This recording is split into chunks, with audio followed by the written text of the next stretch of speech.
There is a rule older than modern warfare, older than guns, older than maps. Every army learns it sooner or later. Control the high ground, and you control the battle.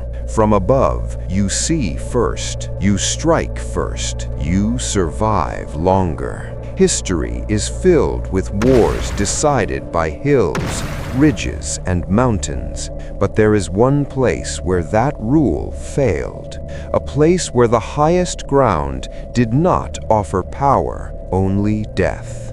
A mountain that soldiers climbed with confidence and never descended alive. This is not a ghost story told to scare children. This is not a legend whispered centuries later. This happened in the winter of 1939, during a real war, to real men, and no one has ever fully explained what happened on Mount Fotovara. Winter came early that year. Northern Europe disappeared beneath snow. Forests froze solid, and the world slipped quietly into one of its bloodiest conflicts. World War II had begun, and in the far north, another war ignited, one that history would later call the Winter War. The Soviet Union invaded Finland in November 1939. On paper, it was not even a contest. The Red Army arrived with overwhelming force, hundreds of thousands of soldiers, thousands of tanks, air superiority, artillery that could flatten cities. Finland stood in their way with barely a fraction of that power. But Finland had something else. Karelia, a vast wilderness of frozen forests, endless snowfields, and brutal temperatures that regularly dropped below -40 degrees Celsius. To an outsider, Karelia looked empty. To those who lived there, it was alive. The trees formed corridors. The snow swallowed sound. The darkness lasted almost all day. Machines failed. Fuel froze. Weapons jammed. Men, trained soldiers, began to hallucinate. Finnish troops, many of them hunters and woodsmen, moved silently on skis. They wore white camouflage, blended into the snow, and struck Soviet units from nowhere. Then they vanished. To the Red Army, it felt less like fighting soldiers and more like being hunted by ghosts. By December, Soviet commanders were furious. Entire units disappeared in the forests. Supply lines collapsed. Morale plummeted. They needed information. They needed to see. Artillery without observers was useless. Command without vision was blind. And so the map became their obsession. They studied it again and again until one feature stood out, a single peak, the highest point in eastern Karelia. From its summit, one could see miles in every direction, a perfect observation post, Mount Fotovara. To Soviet officers, it was nothing more than a tactical solution. But to the people who had lived near it for generations, it was something else entirely. The Sami people had lived in these lands long before borders, before armies, before modern nations. They were reindeer herders, hunters, and shamans, and they avoided Fotovara.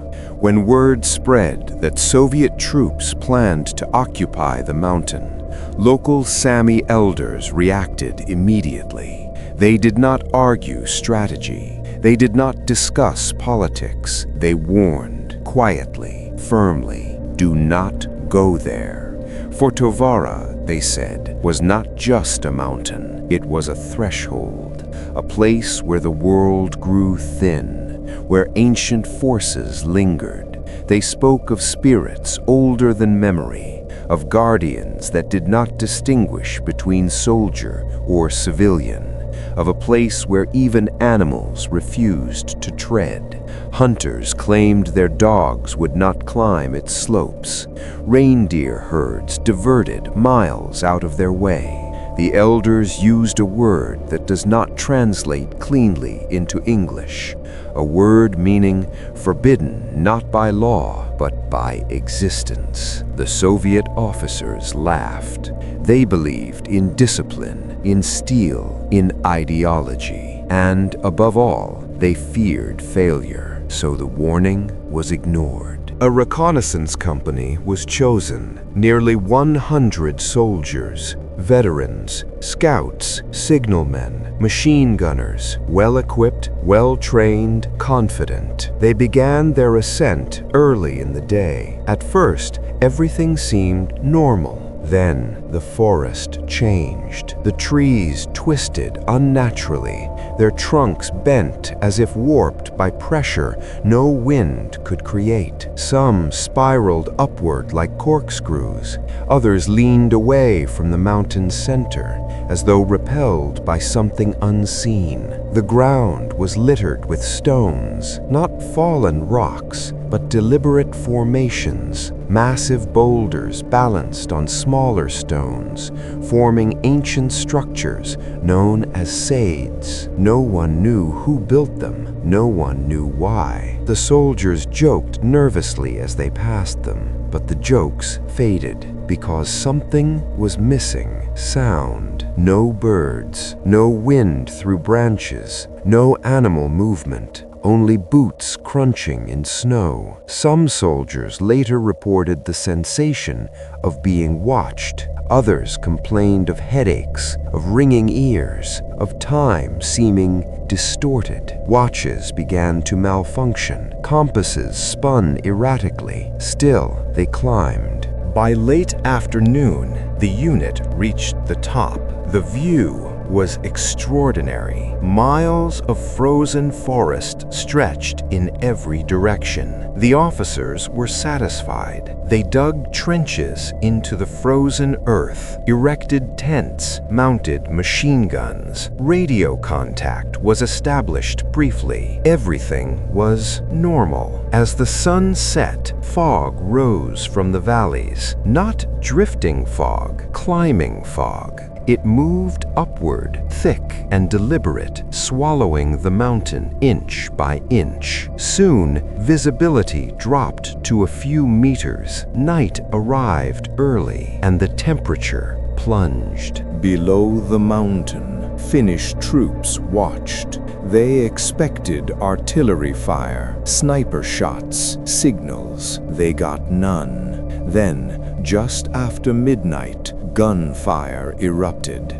Not controlled bursts, wild, frantic firing. Machine guns screamed into the fog. Grenades exploded. Flares burned briefly, then vanished. And then came the screams. Men screaming in terror. Not pain, fear. Veteran Finnish soldiers later said they had never heard anything like it. These were not the screams of men under attack. They were the screams of men who had seen something impossible. The gunfire lasted for hours. Rounds were fired in every direction. Into the fog, into the trees, into the darkness. Some witnesses claimed they heard something else beneath the chaos, a deep sound, a low resonance, almost like breathing. Others described heavy footsteps, too slow, too deliberate. Just before dawn, everything stopped, suddenly, completely. Morning light crept over Karelia. The mountain stood still. No movement, no smoke, no sound. The silence was unnatural. Finnish command waited, then sent a reconnaissance patrol. They were experienced men, hunters, trackers. They climbed cautiously. There were no signs of battle on the way up. No shell craters, no ambushes. When they reached the summit, several of them vomited. The Soviet camp was destroyed. Bodies lay scattered across the snow, not in formations, not in defensive positions. They were torn apart limbs ripped from torsos, bodies flung meters away, blood frozen mid-splash. Weapons lay empty, barrels overheated, ammunition expended. They had fought desperately. Some bodies showed no external wounds. Instead, their skulls were shattered, self-inflicted gunshots. Men who chose death over what was coming. There were no animal tracks, no claw marks consistent with known predators, no explanation. Only Soviet boot prints, running in all directions, then stopping. The Finnish patrol left immediately. They took nothing. They spoke little. Official reports blamed animals, or panic, or internal conflict. Unofficially, no one went back. After the war, the region fell under Soviet control. Fotovara received a new name among locals, Death Mountain. Visitors today still report strange phenomena, broken electronics, disorientation, a sense of being watched. But the most disturbing evidence remains unchanged. 100 trained soldiers, armed, prepared, destroyed in one night by something that left no trace. War teaches humans to believe they dominate everything: nature, land, life. But some places do not care about flags or ideology. Some places were never meant to be conquered, and Mount Fotovara may be one of them.